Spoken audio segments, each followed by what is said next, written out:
દાહોદમાં શિક્ષણ જગતને લાંછન લગાવતી ઘટનાનો પર્દાફાશ થયો છે। TV9ના અહેવાલ બાદ શિક્ષણ વિભાગ દોડતું થયું છે। રાજ્ય કક્ષાના શિક્ષણ પ્રધાન પ્રફુલ પાનસેરિયાએ TV9 સાથે વાત કરી। LC ઇસ્યુ કરવા માટે કોઈ શાળા નાણાંની માંગણી ન કરી શકે અને આ પ્રકારની ઘટના ઘટી હશે તો કડક પગલાં ભરવામાં આવશે। આ રીતે પૈસા લેવા તે એક પ્રકારનું દૂષણ છે। પ્રફુલ પાનસેરિયાએ સાંસદ જશવંતસિંહ ભાભોરનો બચાવ કર્યો હતો। તેમણે કહ્યું હતું કે ઘણીવાર સાંસદ કે ધારાસભ્યોને શું ચાલતું હોય તે અંગે ખ્યાલ નથી હોતો। અમારી પાસે ફરિયાદ આવશે તો અમે પગલાં ચોક્કસ લઈશું। દાહોદની એક ખાનગી શાળામાં વિદ્યાર્થીએ પોતાનું LC લેવા માટે 5000 રૂપિયા શાળા સંચાલકને આપવા પડ્યા। સમગ્ર મુદ્દે વાત કરવા માટે આપણી સાથે રાજ્ય કક્ષાના શિક્ષણ પ્રધાન પ્રફુલભાઈ પાનસેરિયા ઉપસ્થિત છે। પ્રફુલભાઈ, એક તરફ શિક્ષણની વાત થતી હોય છે, એક તરફ વિદ્યાર્થીઓના હિતની વાત થતી હોય છે અને ત્યારે વિદ્યાર્થીએ પોતાનું LC લેવા માટે 5000 રૂપિયા આપવા પડે, એ કેટલું યોગ્ય? હું ગુજરાતમાં પહેલી વાર તો દરેક વાલીઓને અને એક જાગૃતતા માટેનો આ વાત કરી રહ્યો છું। કોઈ પણ વિદ્યાર્થીએ LC માટે પૈસા આપવાના હોતા નથી। જો આવી દાહોદ નહીં પણ કોઈ પણ શહેરની અંદર વિદ્યાર્થી પાસેથી LCના પૈસા માંગવામાં આવે તો તુરંત જ લેખિતમાં અથવા મૌખિક અમારા જિલ્લા શિક્ષણ અધિકારીને એમની કમ્પ્લેન કરે। દાહોદની જે ઘટના છે એમની પણ કમ્પ્લેન મારી પાસે આવશે તો ચોક્કસ પ્રકારે અમે વહીવટી પગલાં એમના પર લેશું। ખાસ કરીને વિદ્યાર્થીઓના અભ્યાસ માટે સરકાર અનેક યોજનાઓ કરતી હોય ત્યારે LC માટે જો 5000 રૂપિયા માંગ્યા હોય એમની ફરિયાદ આવશે તો ચોક્કસ એક્શન લેશું। પરંતુ પૂરા ગુજરાતની અંદર કોઈ પણ વાલી એક પણ રૂપિયો LC કઢાવવા માટે આપે નહીં।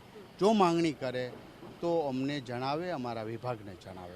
પ્રફુલભાઈ, જેમ જેમ સમય બદલાઈ રહ્યો છે એમ ક્યાંક આ પ્રકારના જે લોકો છે એ થોડાક ડિજિટલાઇઝ પણ થઈ રહ્યા છે। આ જે સમગ્ર ઘટના થઈ છે તેની અંદર TV9 પાસે પૂરતા પુરાવા છે, જે ઓડિયો ક્લિપ છે, વિડીયો ક્લિપ છે એ પણ આવી છે કે જેની અંદર એવું કહેવાય જ્યારે વિદ્યાર્થી એડમિશન લીધું ત્યારે કોઈ પણ પ્રકારની ફી લેવામાં નથી આવી। જ્યારે LC લેવા ગયા ત્યારે પહેલાં 25000ની માંગ કરી, પછી 5000ની માંગ કરી અને નવાઈની વાત એ છે કે એની પાવતી આપી છે।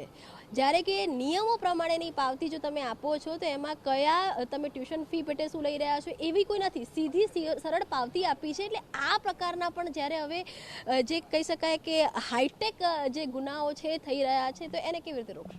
પહેલી વાત તો શિક્ષણની અંદર આવી અપેક્ષા વિદ્યાર્થી પાસેથી એક્સ્ટ્રા નાણાં લેવા એ શરમજનક વાત છે। આ કોઈ ઉદ્યોગ નથી, પરંતુ અમુક લોકો બહુ બધા સારી સેવાઓ કરે છે। ગ્રાન્ટેડ શાળાઓ છે, પ્રાઇવેટ શાળાઓમાં પણ ઘણા સેવાના ભાવથી કરી રહ્યા, તમામ એવા ન હોય, પણ જે લોકો શિક્ષણને આ રીતનું બદનામ કરે છે એના ઉપર અમે ચોક્કસ એક્શન લેશું। અને આપ જે કહો છો એની ફરિયાદ મને મળશે અથવા તો આપના દ્વારા મને મળશે તો હું ચોક્કસ પ્રકારે ત્યાંના જિલ્લા પ્રશાસન, અમારા અધિકારીઓને જાણ કરી એમને એમની તપાસ કરાવીશ। એક અંતિમ સવાલ પ્રફુલભાઈ, કેમ કે આ જે શાળા છે એ શાળા દાહોદના સાંસદ જશવંતસિંહ ભાભોર દ્વારા સંચાલિત શાળા છે, તો ખુદ સાંસદ છે અને એમની શાળામાં આ પ્રકારની કામગીરી થાય છે, ક્યાંક ને ક્યાંક નથી લાગતું કે સવાલો છે તે ઊભા થઈ રહ્યા?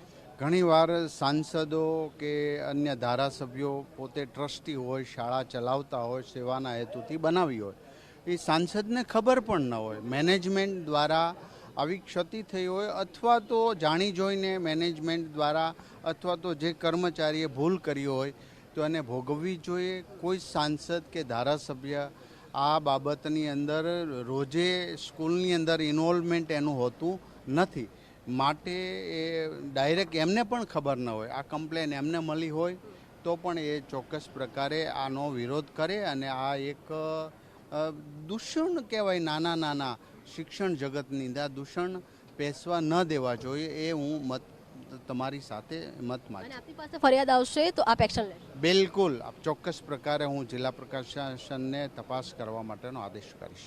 ધન્યવાદ અમારી સાથે વાત કરવા માટે. તો આ એક જે મુહિમ જે TV9 સવારથી ચલાવી રહ્યું છે કે એલસી માટે વસૂલી છે તે વિદ્યાર્થીઓ પાસેથી થઈ રહી છે, કે જેની અંદર શિક્ષણ મંત્રીનું સ્પષ્ટ કહેવું છે કે જો તેમની પાસે ફરિયાદ આવશે તો તપાસ કરવામાં આવશે, અને તેની સાથે જ એવું પણ કહેવું છે કે એલસી આપવા માટે કોઈ પણ જે શાળા છે તે કોઈ પણ પ્રકારના નાણાંની માંગણી છે તે કરી શકે નહીં. કેમેરામેન નવની સાથે કિંજલ મિશ્રા, TV9 ગાંધી.